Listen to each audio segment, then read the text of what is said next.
in the mirror, man, you're so dirty. Yeah, you look so dirty. You were never worthy. Lately, it's you. Welcome to the Jeremy Hill Show. If you're easily triggered, leave now because this is not the show for you. Now, in this episode, I'm going to be talking about how modern women, black women in particular, run off their men. Yeah, how they run them off. You know what I mean? Yeah. Especially even if they work out and stuff, it doesn't matter. Most of these musty back heifers, all they want to do is drink beet juice and eat booty. But we're going to get to that in a minute. So I want you to hear what this lady has to say. Oh, yeah, hit the notification bell. Once you hit the notification bell, select the option that says all so that you will be informed of all my new content. Can you dig it? Now, let me go ahead and put it on the screen for you. Boom. Now, I want you to hear what this lady got to tell you, man. Let's get it. There's a lot of men out here married that don't have wives. All right. There's a lot of men out here that are married that don't have wives. Baby, she don't cook for you. She barely clean. All she do is complain. She's never satisfied. She barely satisfies you. She don't ask you how your day been. She don't try to bring ease to your mind. She don't come up with resolutions for nothing. She depends on you for every single thing. And check it out. She's telling the truth. The things that she's talking about will run a man out. Now, I want you to understand something, y'all. Whenever you hear a woman say things, where are all the good men? Good men are hard to find. I want you to understand that that isn't true. Good men are everywhere, and good men are easy to find. And some women like, what? What do you mean? What do you mean, Mr. Hill? Let me tell you this right here. A lot of times, the good men seek after you. You reject them based on something petty. He's too short. He's a little overweight. He's balding, among other things. He's not funny. He's not exciting. He don't want to do this. He don't have drip. He don't have swagger. I like a man with a little hood in him. A lot of times, good men are always in front of these women, trying to court these women. That's old school word. Trying to date these women, and they don't want them because they don't fit the profile of a no good for nothing thug. It's almost as if the more unemployed a man is, the hornier she gets. You get what I'm saying? So this is why you're running off men, because when men who are worth something pursue you and see that you're rejecting them, not on something real. Everyone has their own preferences, but you're rejecting them on petty stuff, you run those men off. That's before they get into a relationship with you. Now, if you get into a relationship with this woman and the woman does not appreciate you, and she also acts the way that this woman is describing this woman in her particular video that you're watching, you also run that man off because he doesn't feel valued. Let's keep going. She doesn't appreciate you and the things that you do for her. She does not love you unconditionally. She makes everything about her. She's out here picking fights and arguments for no apparent reason. She doesn't wash your clothes. She doesn't fold them up. She expects you to take care of every single thing. I mean, at this point, you got a daughter on your hands. About to be a new year. Get it together. Know your worth. Exactly. She said something I think a lot of men better understand, Jack. What I've come to realize is the reason why men are going through these things or allowing themselves to be mistreated is because they don't know their worth and their value. Women are taught from a very early age to know their worth. They're taught to know their value. Men are not taught that. Men are taught to be productive, which is a difference.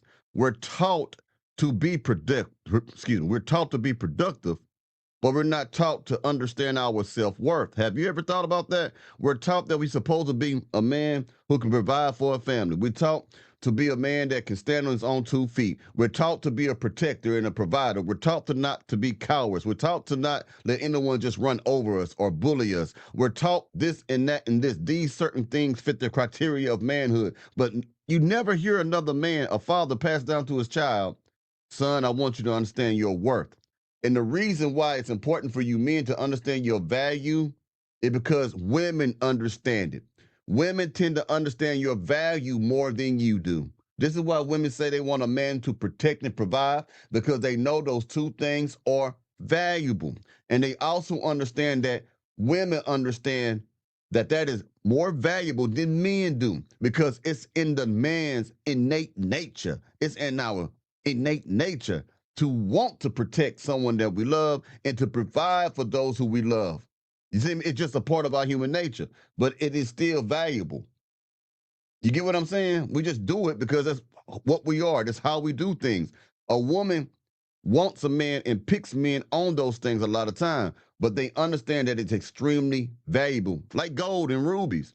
But men just think, hey, that's what I'm supposed to do. Stop thinking like that. You need to start thinking like, hey, this is what I'm bringing to the table. This is the commodity that people want. This shows that I'm valuable to everybody. This right here, my achievements, all the stuff that I can do, have done, and about to do is valuable. Therefore, I'm more valuable than the one who wants me, because she wants you to protect and provide for her because you're a man of value. We have to understand our value. Once you understand your value, you'll be able to break up with women instantly. You'll be able to turn your back on women that you've been in relationships with for 3 to 4 or 5 years easily, because you understand that you're not being appreciated by the one you have. I'm telling you, man, once you understand your value, it's easier for you to become emotional regulated. You can regulate your emotions and you can detach from women quicker once you understand the product that you're bringing. You get me? Let's keep going. I want to talk about something else that runs a man off that women do, and it's called being passive aggressive. So let's cover that, and then we'll get this. Keep going. You dig? All right. Let's get it. This is a spiritual battle, I will call it. We'll call it demon. That is passive aggressiveness that we walk around with as women. And it's not from the devil. It is not from somewhere outside of us where things are just happening to us. We have to own the fact that we have toxic tendencies. And one of those is being passive aggressive in relationships. Let me start by actually explaining what I mean by passive aggressive. You know that instance where you have a grievance or you have like a complaint or something is causing you pain that your partner has done. And you are so irritated, but you're not telling your partner what's going on. You're not. What you're doing, you'll stop speaking to them. You'll give them the silent treatment. You will stop being intimate with them. You will post your statuses on WhatsApp cryptically saying something about relationships. Meanwhile, you know the message is meant for them. You will. Excuse me for about that cough. In other words, let me tell you something. Passive aggressive women are women who attack you mentally and emotionally and not physically. Passive aggressive women are those who try to hurt you indirectly instead of directly, covertly, and all that stuff like that. So, in other words, man, a woman who is passive aggressive, I used this before, she will slam doors. You ask her what's wrong, she won't tell you. You know something is wrong, but she won't tell you. You want to sleep with her, she won't give you none. She got a headache every time.